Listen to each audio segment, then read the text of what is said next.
Bismillahirrahmanirrahim. Assalamualaikum warahmatullahi wabarakatuh. Bagaimana kabarnya hari ini anak-anak? Alhamdulillah, luar biasa. Tetap semangat, tetap bertekad, tambah hafalan 30 juz. Allahu Akbar. Anak-anak solih-solihah, hari ini Ustazah akan menyampaikan sedikit motivasi agar kita tetap bisa dekat dengan Al-Quran dan tetap semangat belajar Al-Quran dan menghafalkannya. Anak-anak solih-solihah, Ustazah punya sebuah cerita tentang anak-anak penghafal Al-Quran yang berada di tengah-tengah peperangan. Mereka tetap semangat walaupun situasi yang sangat mencekam dengan lentuman bom dan suara tembakan di mana-mana. Pada suatu hari, ada seorang relawan yang datang ke sebuah pengungsian. Relawan itu membawa satu tas biskuit untuk dibagikan kepada anak-anak di tempat pengungsian dengan tujuan untuk menghibur anak-anak yang mengungsi karena ditinggalkan orang tuanya berperang, ada yang syahid di tengah peperangan. Relawan itu datang ke pengungsian, kemudian mengumpulkan semua anak-anak kecil yang ada di pengungsian dengan niatkan akan membagi-bagikan biskuit yang telah dibawanya. Kata relawan itu, anak-anak kesini semuanya kumpul, paman punya biskuit. Siapa yang mau biskuit ini? Kata relawan itu sambil mengacungkan biskuit yang akan dibagikan. Semua anak-anak bilangnya mau paman, saya mau. Semuanya mau biskuit itu. Tapi kata relawan itu, tapi yang mau biskuit ini ada satu syaratnya loh, katanya. Apa paman? Anak-anak semuanya serentak menjawab apa? Yang hafal yang bisa menyetorkan Al-Quran, hafalan Al-Qurannya ataupun hadis nanti mendapatkan biskuit ini, sambil mengacungkan biskuit yang dibawa oleh relawannya.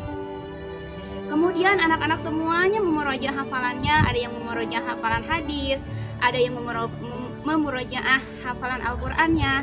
Setelah itu anak-anak menyetorkan hafalannya ke relawan itu. Kemudian relawan itu membagi-bagikan biskuit yang dibawanya. Setelah biskuitnya habis, relawan itu kemudian berniatan pulang dan merapikan barang-barangnya ke dalam mobil. Tiba-tiba ada 3 anak kecil yang tiba-tiba datang ke relawan itu. Paman, katanya, manggil pamannya itu. Ada apa nak? Kata paman itu menyapa ketiga anak itu. Semua anak itu menunduk semuanya. Mereka tidak ada yang berani tidak ada yang berani berkata apa-apa. Kenapa nak? Kata relawan itu. Apa kalian pingin biskuit ini lagi? Katanya sambil paman itu mengacungkan biskuit yang dibawanya. Bukan, sambil menggelengkan kepalanya. Terus sang relawan itu berlutut di hadapan anak-anaknya sambil mengusap kepalanya. Ada apa? Kalian mau apa? Merasa iba relawan itu kepada 3 anak itu karena orang tuanya sudah meninggal saat perang. Anak itu menunduk, kemudian relawan itu terus menanya, dan tiba-tiba ada seorang anak yang berkata, paman, kata anak itu, membawa mushaf Al-Quran tidak? Katanya. Mushaf Al-Quran, kata relawan itu.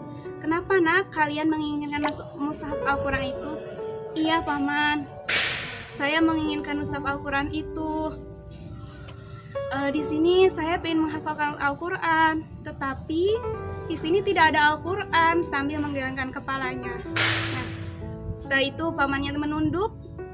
Dia merasa sedih, bukan sedih karena ketiga anak itu, tetapi ada hal yang dia sedihkan. Dia bukan sedih karena anak itu, bukan juga sedih karena meninggalkan anak dan istrinya yang ada di Indonesia, karena relawan itu kebetulan relawan dari Indonesia. Tetapi relawan itu sedih mengingat keadaan anak-anak di Indonesia yang begitu mudah untuk menghafal Al-Quran, namun anak-anaknya tidak semangat untuk menghafalkan Al-Quran.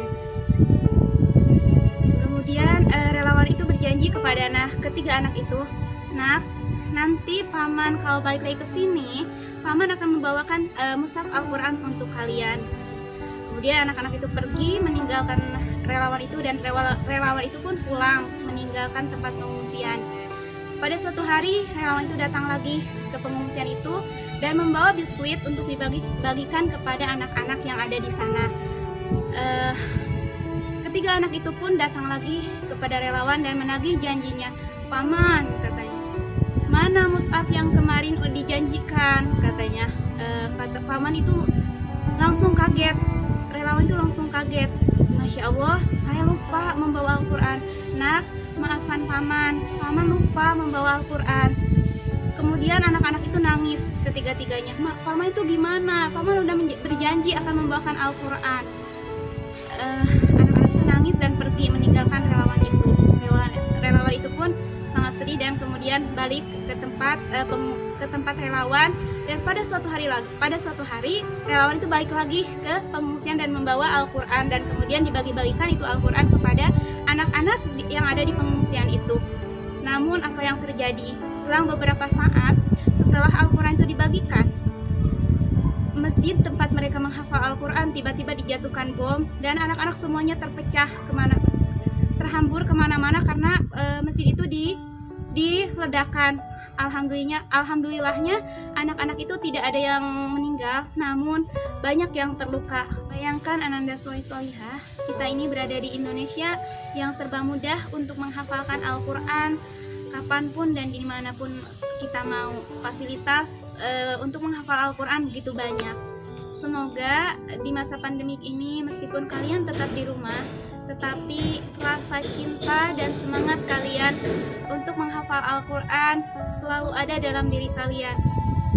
Keinginan untuk dekat dengan Al-Quran selalu ada dalam hati kalian. Bayangkan Ananda Solihah, bagaimana suatu saat Al-Quran Allah ambil dan kita sudah tidak bisa memegang lagi Al-Quran, sudah tidak bisa menghafalkannya Al-Quran lagi. Bayangkan itu semua. Mari kita sama-sama tanamkan rasa cinta kita terhadap Al-Quran.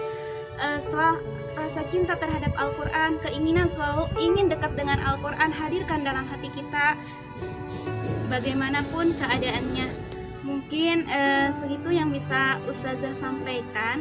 Semoga apa yang telah Ustazah sampaikan menjadi motivasi kalian untuk menghafalkan Al-Quran, mengecas hati kalian yang mungkin sudah lama Ustazah tidak menyampaikan ini kepada kalian, yang biasanya hampir setiap hari Ustazah sampaikan kepada kalian. Mari kita dekat dengan Al-Quran, mari kita dekat dengan Al-Quran, mari kita hafalkan Al-Quran. Semoga kalian semua di rumah tetap semangat, tetap cinta Al-Quran, tetap sehat. Wassalamualaikum